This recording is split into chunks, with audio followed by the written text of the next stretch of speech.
I think what stands out to me in this General Hospital moment is how everything feels like it's tightening emotionally for everyone involved. Almost like each character is being pushed to a breaking point in a different way. To me, Jordan's story hits first with a very raw vulnerability. After waking up from her accident, she didn't even fully register what the facial bandages might mean. But now reality is starting to settle in. I was wondering how long she could hold that fear in before it started spilling out. And it does. She lashes out at Portia Robinson and Isaiah Gannon, even though they're just trying to be there for her. It feels less like anger at them and more like panic she can't contain anymore. What really lands for me is her turning point with Curtis Ashford. I think this is where she finally admits she might need more support than she was willing to accept. There's something quietly heavy in that, like she's been holding herself together out of pride, but the cracks are showing. And meanwhile, Curtis is already dealing with his own tension, especially after clashing with Isaiah. Isaiah, on the other hand, doesn't sound convinced peace is even on the table, which honestly makes me think this triangle is far from settling down. Then there's the PCPD angle, and it feels like the investigation is shifting again. When Nathan approaches Dante Falconeri with new information about the crash, I get the sense this isn't just another clue, it's a pivot point. I didn't realize how layered this case had become until now, but it's clearly still unraveling. But the biggest emotional shock, in my view, comes from Britt's situation. Britt Westbourne completely loses her footing when Rocco Falconeri confesses that he, not Jason, was the one who shot Cullum. I think what makes this so intense is that Britt never truly believed Jason was guilty, but this changes the entire weight of what she's been carrying. Suddenly, Jason's silence makes sense in a different way, protecting a teenager from ending up in Steinmauer rather than hiding his own crime. And now Britt is in a corner. I was wondering how long she could keep playing it safe, but this confession forces her hand. The stakes aren't abstract anymore. They're personal, immediate, and dangerous. Rocco being involved changes everything. Now it's not just about survival or secrecy, it's about protection. That ripple effect hits Lulu Spencer too. She wants to shield her son, but the damage is already leaking out because Rocco has already broken his silence with someone else about Pier 55. And Lulu's resistance to even hearing Britt's name feels like emotional denial mixed with fear of what's coming next. Meanwhile, Jocelyn Jacks starts circling questions in a way that feels subtle, but also very intentional, like she's piecing things together faster than the adults around her expect. Then there's a softer shift in tone with Emma Scorpio Drake and Gio Palmieri. After all the chaos surrounding Anna, I think Emma is overdue for something lighter, and Gio stepping in with a surprise trip to New York feels almost symbolic, like an escape hatch from emotional overload. Broadway, in this context, isn't just fun, it's distance from everything that's been weighing her down. I was wondering if that trip is really just a break, or if it quietly becomes a turning point for Emma. Because sometimes in this show, the pause moments end up reshaping everything underneath them. So overall, what I see here is a web of consequences tightening on every side. Jordan facing her reflection, Britt forced into urgent decisions, Lulu trying to hold the line for her son, and Emma briefly stepping out of the storm. And to me, it feels like none of these storylines are slowing down. They're just getting more personal, more exposed, and harder to contain. I think this episode of General Hospital on Wednesday, April 22nd, feels like one of those slow burn setups where almost every character is standing on the edge of something bigger, even if they don't fully realize it yet. To me, Britt Westbourne is carrying the heaviest tension in the room. I didn't realize just how trapped she feels until I looked at the way she's reacting to Ross Cullum. It's not just fear, it's anticipation of consequences she already believes are unavoidable. I was wondering if Britt is less worried about herself and more focused on what Cullum might do to Rocco Falconeri. There's this sense that one wrong reveal could set off a chain reaction she won't be able to control. And maybe I'm wrong, but it almost feels like she's preparing for damage control rather than prevention. Rocco's situation quietly sits at the center of that danger. Britt's insistence on keeping him away from Cullum doesn't feel casual at all. It feels urgent, almost desperate. I keep thinking she's trying to outrun a truth that's already catching up. At the same time, Emma Scorpio Drake gets pulled into something she doesn't fully expect, and I didn't initially think much of it until I noticed how it connects through Gio Palmieri. Gio revealing his secret trip to New York, complete with a Broadway Aladdin plan, feels lighter on the surface, but I think it's doing something important structurally. It momentarily pulls Emma out of the heavier emotional current, even if only briefly. Meanwhile, Lulu Spencer taking shots at Britt adds another layer of pressure. I was wondering if Lulu is reacting to Britt herself or to everything Britt represents in this larger mess. Either way, it deepens the divide and makes Britt's isolation feel even sharper. Jordan Ashford's storyline feels like it's orbiting unresolved emotional ground. She's making requests, recalibrating relationships, and slowly trying to reestablish Curtis Ashford as someone she can confide in again. I think what stood out to me is how fragile that reconnection still is. Nothing about it feels fully stable yet. Portia Robinson and Isaiah Gannon, on the other hand, seem to be confronting the reality of that triangle from a different angle. Isaiah's doubts about peace between Curtis and Jordan feel almost like a warning label on a situation that hasn't fully settled. To me, it suggests that even when people try to move forward, history keeps pulling back into the frame. Elsewhere, the police investigation threads are tightening. Nathan West, who we now understand as Cassius Faison, brings new details about Jordan's car accident on Route 91 to Dante Falconeri. I didn't immediately connect the scraped guardrail detail as significant, but the more I think about it, the more it feels like one of those small forensic breadcrumbs that could change everything. I keep wondering if the missing driver is closer to being identified than anyone expects. At Bobby's, Tracy Quartermaine stepping in to quietly handle Brooklyn Quartermaine's damaged vehicle feels like a classic cover-up maneuver that is almost too controlled to stay hidden. ADA Justine Turner pushing forward with intent to charge the hit-and-run driver adds pressure from the legal side, and I think that balance between concealment and investigation is going to collapse sooner or later. What stands out most to me is how many of these storylines are built around secrets waiting to surface. Britt's fear of Cullum's retaliation, Rocco's hidden truth, Brooklyn's accident cover-up, and even Jordan's fractured relationships, they all feel like different versions of the same idea. Something suppressed is getting ready to break through. And maybe I'm wrong, but I don't think this is a calm episode at all. It feels more like the quiet moment right before everything stops staying contained.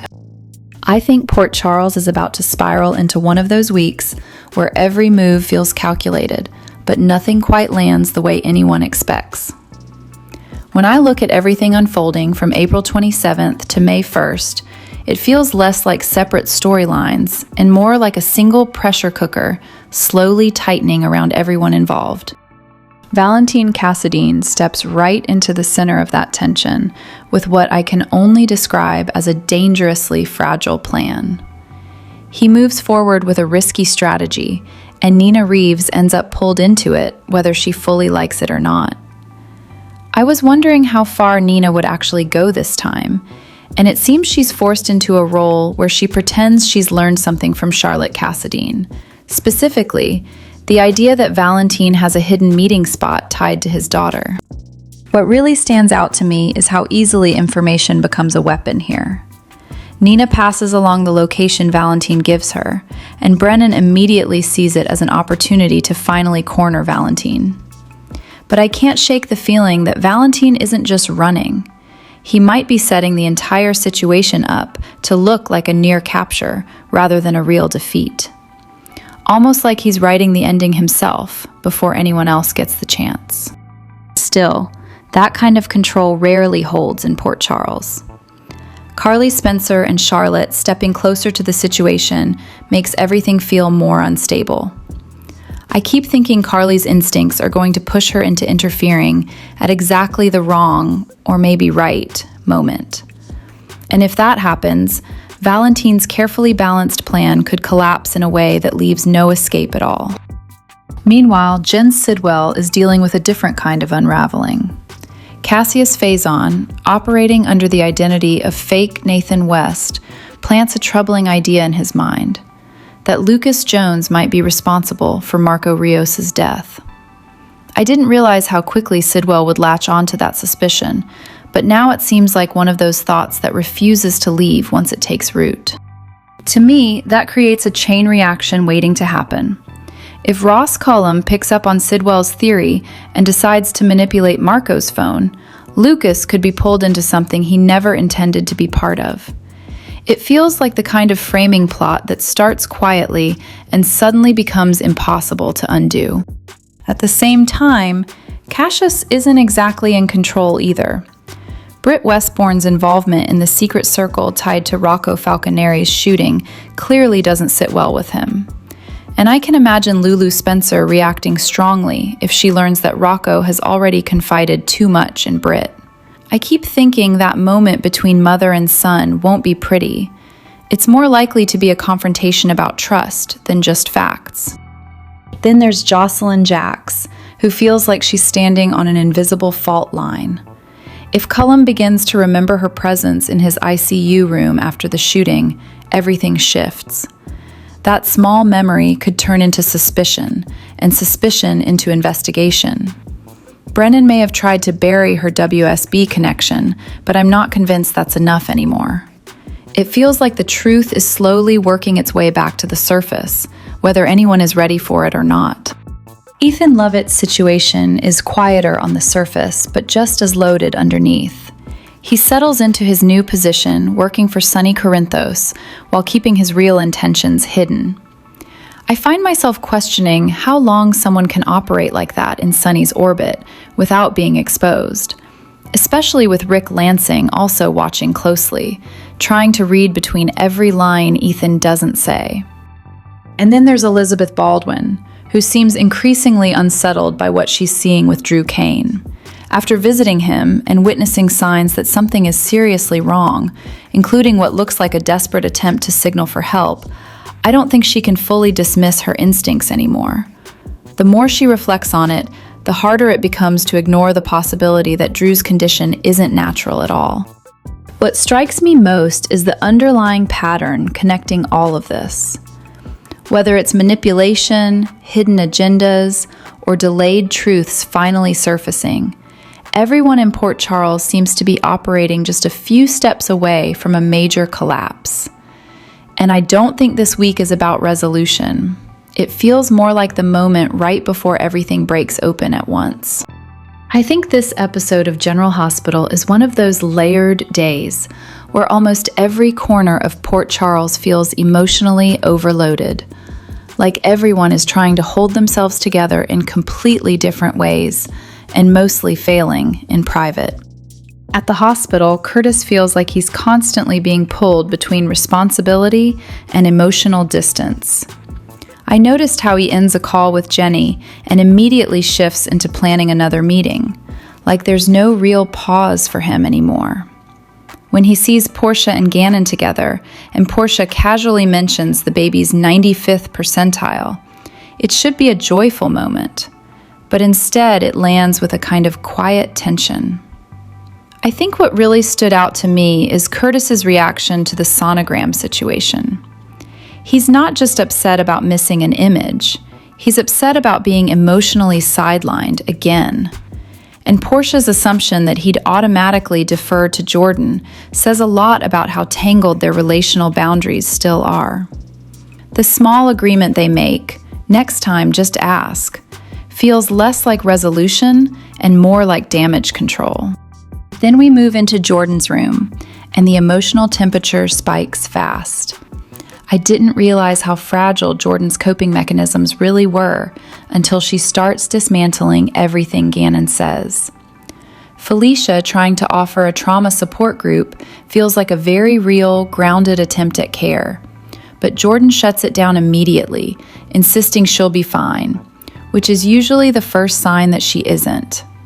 When Gannon tries to stay positive about Dr. Farrell and plastic surgery possibilities, I think he means well, but it completely misses the emotional reality she's living in. Her meltdown isn't just about scars, it's about identity. She's not only afraid of what her face will look like, she's afraid of not recognizing herself at all. That line about time, about it possibly taking years to heal, feels like the real breaking point. And when she snaps at Gannon, telling him to get out, it's painful because it's misdirected, but also completely understandable. Curtis walking in and stepping in as the protective force again just reinforces how crowded and emotionally invasive her world feels right now. Even Curtis giving her space afterward feels like the only real kindness he can offer in that moment. Meanwhile, over at the cafe, I found the dynamic between Rocco, Dante, and Lulu quietly tense in a different way. It's not explosive, it's uncomfortable silence and careful wording. Dante trying to understand what's going on with Rocco and Danny feels like a father trying to stay connected while not pushing too hard. But Lulu's overprotectiveness stands out to me. She knows it, Dante knows it, and she even admits she can't stop herself. It feels like inherited anxiety, parenting shaped by fear of history repeating itself. And Ethan's return hangs in the background like a question nobody fully wants to answer yet. I think he's less about the present and more about unresolved threads trying to reattach themselves. Then there's Britt, who walks into Lucas's office already emotionally decided. I think her stance is fascinating. She's not negotiating, she's resisting. Her refusal to be used in whatever Cullum and Sidwell's larger agenda is, even to the point of saying she'd rather face Huntington's than be controlled, says everything about how trapped she feels. Lucas trying to be practical, pointing out Cullum dies and Sidwell survives, only sharpens her sense that there's no clean exit, only different forms of captivity. And then we shift into Cody and Molly, which at first feels like a softer counterpoint, but actually becomes one of the most emotionally honest beats of the episode. Their intimacy isn't just physical, it's cautious, negotiated, and surprisingly vulnerable. Cody's hesitation isn't rejection, it's fear of causing harm. And Molly's honesty about past discomfort reframes everything. I think what's important here is that she isn't broken and he isn't failing. They're just finally speaking openly about something that usually stays buried. When Cody says it still isn't enough for him to ignore her discomfort, it changes the tone entirely. It's not romance avoiding reality. It's romance trying to survive inside it. By the time they reconnect physically, it doesn't feel impulsive. It feels like a decision made with awareness rather than denial. Overall, I think this episode is really about pressure. Emotional, physical, and relational pressure reaching different breaking points in different ways. Some characters collapse under it, some try to control it, and some are just beginning to understand it. And maybe that's what makes the whole day feel so interconnected. Nobody is really in control. They're just reacting to what they can no longer ignore. I think Ethan Lovett is slipping back into Port Charles like he never really left. But something about this return feels different. He is not just reconnecting with people. He is quietly positioning himself, step by step, like someone following a plan he is not fully revealing yet. Up next on his path is Tracy Quartermain, and I can't help but wonder what that reunion is really going to unlock. On the surface, it looks simple enough. Two people tied together through Luke's memory, both carrying different versions of him in their hearts. But in Port Charles, nothing is ever just emotional closure. I feel like this meeting is going to carry layers, history, loyalty, and maybe even unfinished business connected to Victor Cassadine and everything that came with that chaos. At the same time, Sunny is keeping Ethan close, almost like a controlled variable in a much bigger equation. Ethan has landed himself a place to stay and a job, stepping into a space that Jason once occupied before the WSB situation pulled him out. To me, that already signals trust, but not full trust. Sunny knows there is an agenda here, even if it hasn't fully surfaced yet. Rick's involvement makes things even more interesting. He is acting like a cautious strategist, advising Sunny to be careful about bringing Ethan in. And yet, ironically, he is also leaning into this strange, brotherly alignment with Sunny, almost like he is both inside the circle and observing it at the same time. I was wondering if Rick's real concern isn't just professional. It might be personal, something he is still trying to decode about Ethan's presence. Then there is Alexis. Rick seeks her out, which immediately signals that whatever he is thinking about isn't casual. He knows she avoids him unless it matters. So I don't think this is just legal strategy. It feels like he is testing a bigger moral or emotional judgment call, something that might tie back into the shifting alliances forming around Sunny, Ethan, and whoever is really moving the pieces behind Sidwell. And then we shift into something much darker with Willow. I didn't realize just how far her control and anger have escalated until now. She is effectively trapping Drew in this altered state, using something connected to Sidwell's resources. It is unsettling because Drew's only way to communicate is through blinking signals, simple yes or no answers that everyone is trying to interpret like a code. But when those signals start getting inconsistent or more complex, it feels like even that fragile communication is slipping. Elizabeth's visit stands out to me. I think she might be the first person willing to actually question whether Drew is trying to signal something deeper, maybe even a plea for help. And I can't ignore the possibility that this becomes a turning point, where someone finally starts seeing past the surface of what Willow is controlling. Meanwhile, Willow herself is becoming more unpredictable. Her focus on Michael and Jacinda suggests this is moving beyond personal anger into something more strategic, maybe even tied to custody or legal influence. Nina, from what I can tell, is not really stopping her anymore, more like managing the aftermath rather than preventing the fallout. That shift says a lot about how far things have already gone. And then, in contrast to all this tension, Gio and Emma are in New York, exploring the city together. It almost feels like a different universe inside the same storyline. But even this lighter thread carries weight. Travel has a way of changing dynamics, of pushing people closer, whether they intend it or not. I think of how similar situations played out before, like Spencer and Trina, and I can't help but wonder if this trip is setting up something more emotionally lasting between Gio and Emma. So overall, Port Charles feels like it is operating on multiple emotional frequencies at once: reconnections, control games, quiet investigations, and shifting alliances. And Ethan's return might just be the thread that slowly starts pulling all of it together. I think what stood out to me at Sunny's was how quickly Ethan is already being positioned as both an asset and a liability. He walks in needing help after losing money in poker, and almost immediately the conversation shifts into trust, legacy, and risk. Sunny is willing to back him largely because of who he is connected to. Luke's name carries weight, and to me, it feels like Sunny is partly acting on loyalty rather than pure strategy. Rick, on the other hand, is far more skeptical. He reads Ethan like a potential long-game problem, someone too polished in the wrong ways, comfortable improvising, calm under pressure, even legally structured with that Ireland address detail.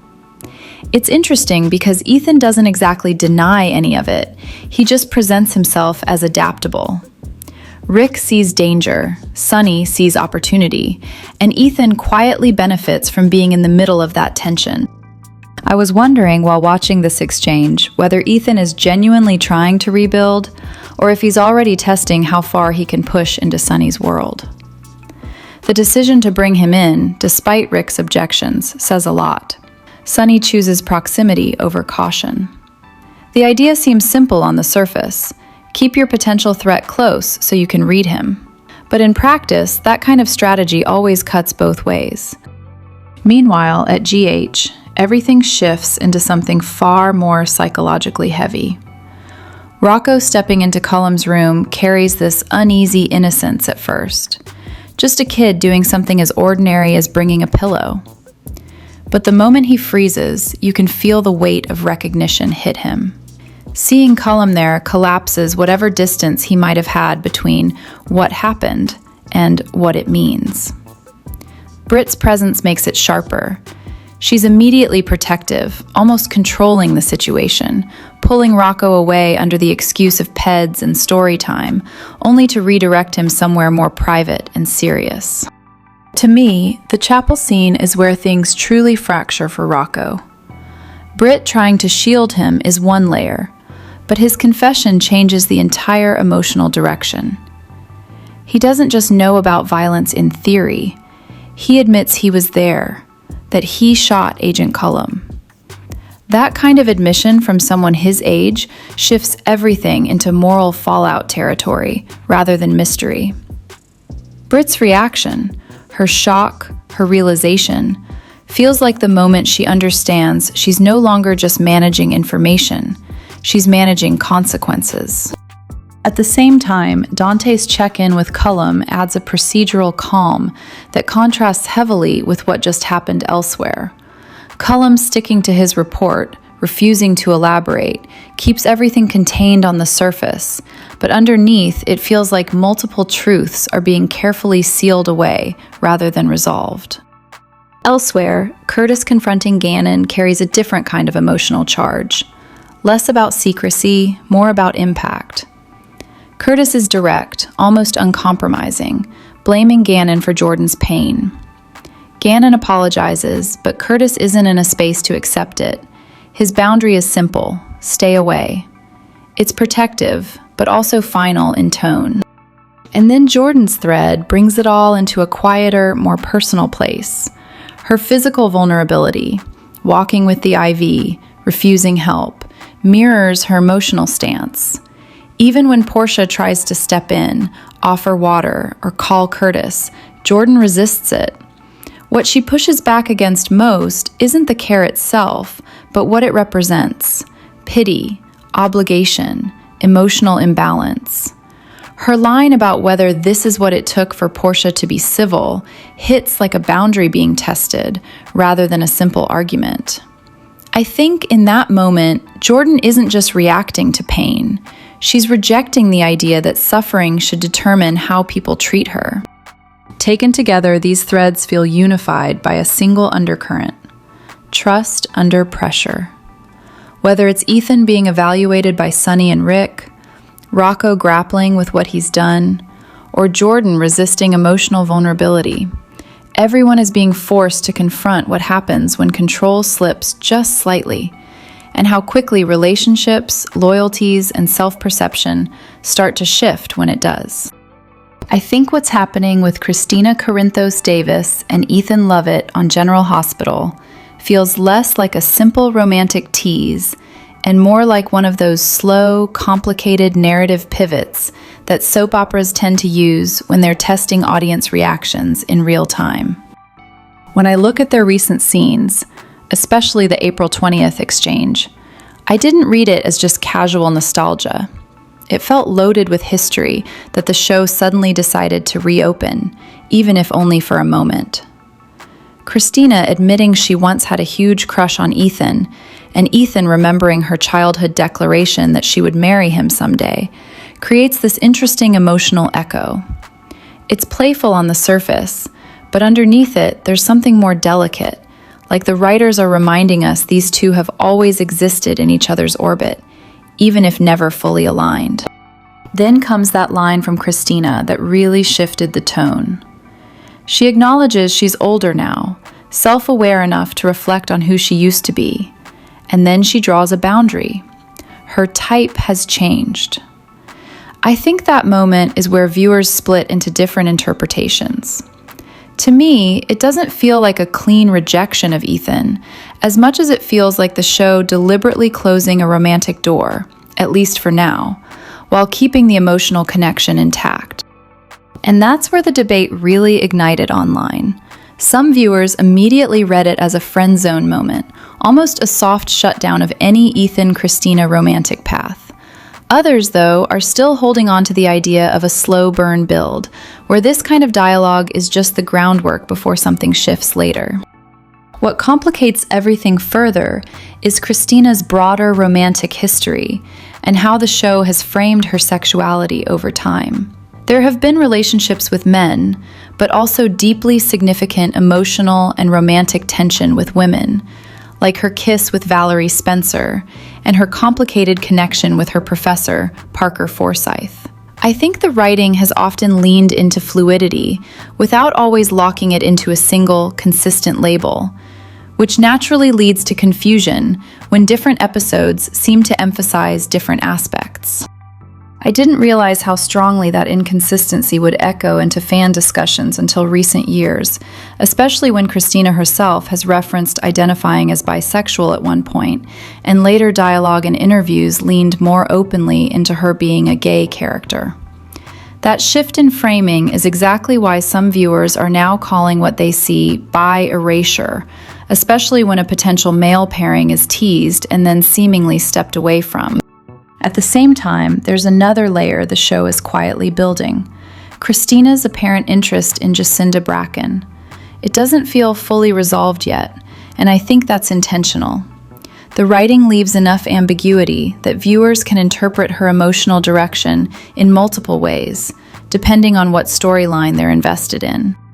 So when I step back and look at it overall, I don't think the Ethan-Christina dynamic has been completely erased, but I also don't think it's being actively pushed as a central romance right now. It feels more like the show is keeping Ethan as part of Christina's emotional world, someone familiar, safe, and reflective of her past, rather than positioning him as a clear romantic endgame.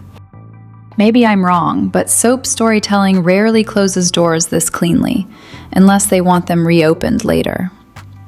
For now, it feels like Christina is being written in a space of redefinition, personally, emotionally, and romantically. And Ethan is simply one of the mirrors reflecting that process. I think Valentine Cassadine almost always believes he's several steps ahead of everyone in Port Charles, especially when it comes to dealing with his enemies. But in this situation, his obsession with taking down Jack is starting to blur his judgment, and to me, that's where things already feel unstable. Because involving Nina doesn't look like a calculated move. It looks like a risky gamble. I was wondering at first if Valentine was simply being strategic when he brought Nina into his plan. But the more I think about it, the more it feels like desperation dressed up as control. Carly tried to warn him that Nina isn't someone to trust right now, but Valentine didn't seem interested in hearing it. And honestly, that fits his pattern. He trusts his own intelligence above everyone else, even when the situation clearly calls for caution. Normally, that arrogance works in his favor. He stays in control, he anticipates betrayal, and he builds exits before doors even close. But here, I get the sense he's underestimating how much Nina has changed. Nina isn't operating from a stable place anymore. She's emotionally cornered, dealing with pressure from Willow, who has become increasingly manipulative and dangerous in her own right. From my perspective, Nina feels like someone reacting rather than planning, unstable, conflicted, and easy to push in whatever direction gives her the fastest relief. And that's where the danger really sits. Valentine seems to still see Nina as the woman he once knew and even married, but I don't think that version of her fully exists anymore. Willow's influence, along with everything she's been dragged into, has reshaped her decisions and her limits. I think Valentine is walking into a situation where he assumes emotional history equals loyalty, but in reality, it might not mean anything in this current power struggle. What makes it even more complicated is Nina's connection to Charlotte.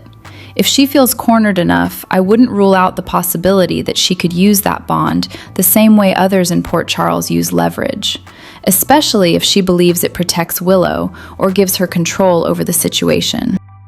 At the same time, I can't ignore the possibility that Nina might also be the one unpredictable factor Valentine is underestimating in a way that eventually forces him to adapt. She knows his intensity. She's seen his darker side. So maybe, just maybe, he believes he can guide her through this without realizing she might spiral in a completely different direction. Still, I keep coming back to the same thought. Valentine usually prepares for every outcome. So if he's truly as smart as he believes he is, I think he better already have a backup plan in place. Because in Port Charles, trust has a short shelf life, especially when it's built on fear, desperation, and unfinished history.